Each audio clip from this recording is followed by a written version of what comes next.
Alright, first off, we're going to be talking about reggae and ska music, discussing how this style focuses on playing on the offbeat, especially on keyboard and guitar-based instruments, so let's dive in. So what do I mean by playing on the offbeat? Well, most of us at this point are used to counting a straight 1, 2, 3, 4. But in between each of those numbers, we could be counting an and. 1 and, 2 and, 3 and, 4 and. One of your first challenges would be to count that out loud while snapping not on the numbers, but on the ands. In fact, let's try both. Let's start with the numbers first, and we'll graduate up into snapping on the ands. Join in with me. Here we go. 3, 4. 1, 2, 3, 4. Easy peasy, right? Now you're going to join in with me, snapping on the offbeats on all of the ands. Here we go. 3, 4. 1 and 2 and 3 and 4 and. That's the basic idea. We're going to take a chord progression. Let's take the chords from Stir It Up by Bob Marley. G major, C major, and D major. We're going to play 4 Gs, 2 Cs, 2 Ds, and we're going to try them on the offbeat. First, let's just try playing the G major chord on offbeats in our right hand. I'll count us in. 3, 4, 1 and 2 and 3 and 4 and 1 and 2 and 3 and 4 and. Now if you have a melody that you want to play on the keys, you would play this chord part in your left hand and you would play the melody in the right. But first I'm just going to assume that you're in some sort of combo. You have a singer or someone else supplying the melody for you. So again, we're left with this 1 and 2 and 3 and 4 and. That really is step 1, applying that right hand part to the chord progression that you're working with. So remember, we have 4 Gs, 2 Cs, and 2 Ds. Let's try it out. It would sound like this. 1 and 2 and 3 and 4 and 1 and 2 and 3 and 4 and 1 and 2 and 3 and 4 and 2 and 3 and 4 and 1. Now remember, you can do this with any chords that you like. Once you figure out the chord progression of a song, you simply apply this right hand part to get started. But what's our left hand supposed to do? Well, let's talk about this second step of adding in the left hand, where you're going to be holding an octave of whatever chord you're playing. Preferably the root, unless it's a slash chord. So if it says play G major, you play G in the left hand. But if it says play G major / D, then you would play D or Ds in the left hand. Admittedly, in ska and reggae music, there's not a ton of slash chords, so most of the time you're going to just be supplying the roots in the left hand. So for now, I'd recommend holding the left hand up to 4 beats. So on our G chord, we're going to be holding this for all 4 beats. On our C chord, it's for 2. On our D chord, it's for 2. It would sound like this. 1 and 2 and 3 and 4 and 1 and 2 and 3 and 4 and 1. Now you can also consider playing inversions in the right hand.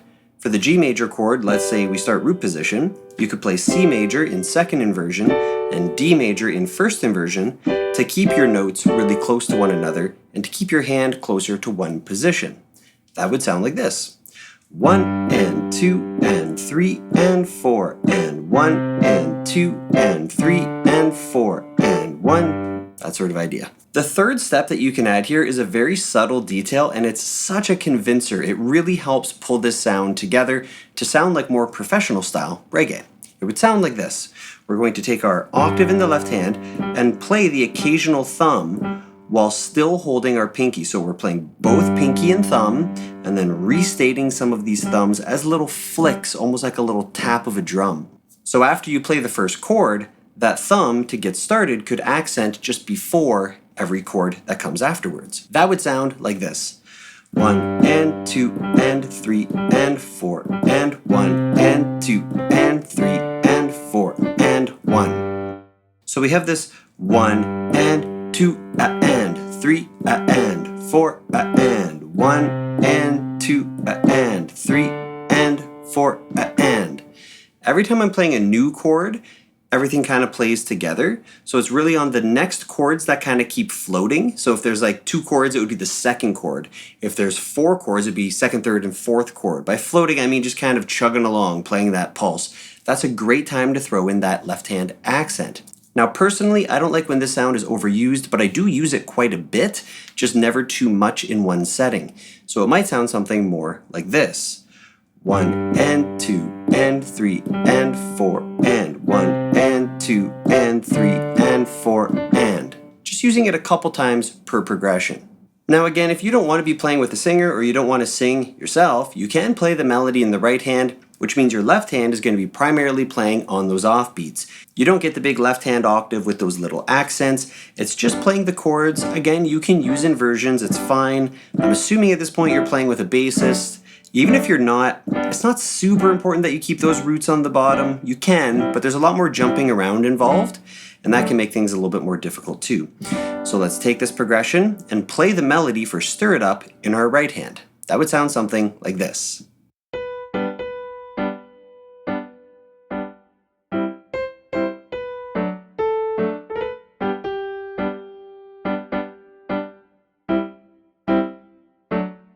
Okay, so keeping it nice and simple in the right hand. So instead of just playing the left hand on and on those offbeats, you're playing on and If we think of 16th notes, 1 E and you're playing on the and 1 E and 2 E and 3 E and 4 E and That also works in the context of two hands. It would sound like this. 1 and 2 and 3 and 4 and 1 and 2 and 3 and 4 and.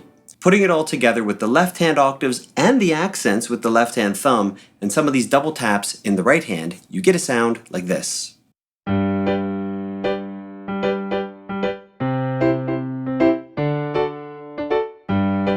And you can kind of improvise around those rhythms a little bit.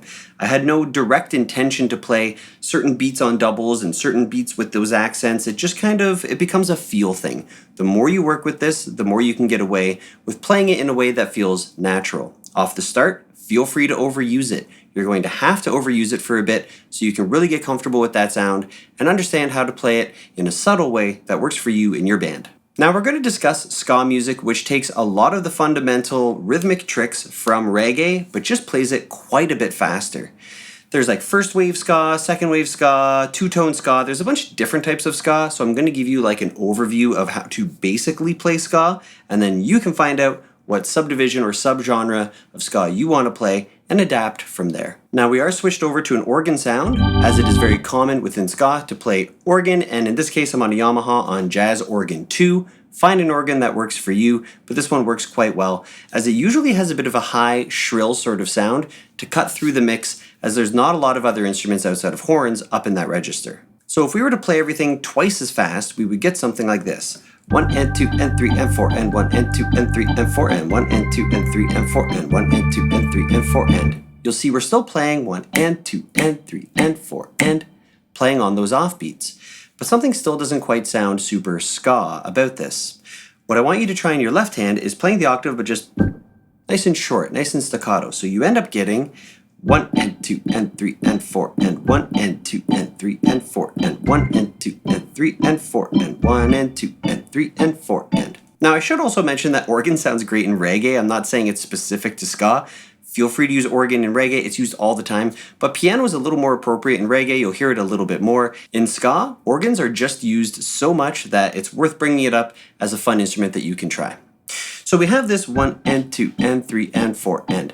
The problem is we're still not quite up to full speed for most ska, so let's speed it up a bit more. And I'm also going to add a couple extra left-hand accents. 1 and 2 and 3 and 4 and 1 and 2 and 3 and 4 and 1. So on 1 and 4 of each chord. It ends up sounding like this. 1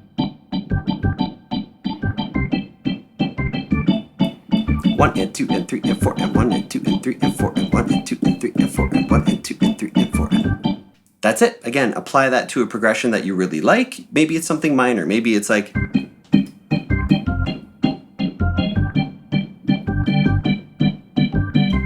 That still works as well too. Now I should mention that ska and reggae tend to quite often be major. It makes sense, this is island music. We're in Jamaica, we're drinking coconut water, we're on the beach, we're having a really good time, so the music needs to reflect that. It's lighthearted, it's major, we want to keep things nice and happy. Now if you're interested in checking out some ska music, I would recommend starting with The Specials and Real Big Fish, and one of my favorite artists who throws back to first wave ska is Chris Murray.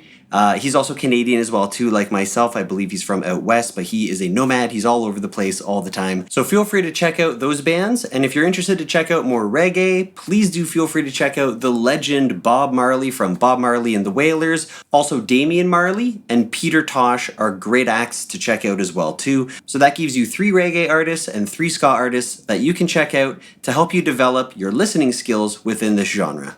Don't forget to check out the included PDF for these tricks summarized to help you if you're more of a sight reader or just want to see things a little bit more visually. So remember, keep things on those offbeats. I hope you had fun, and I'll catch you in the next class.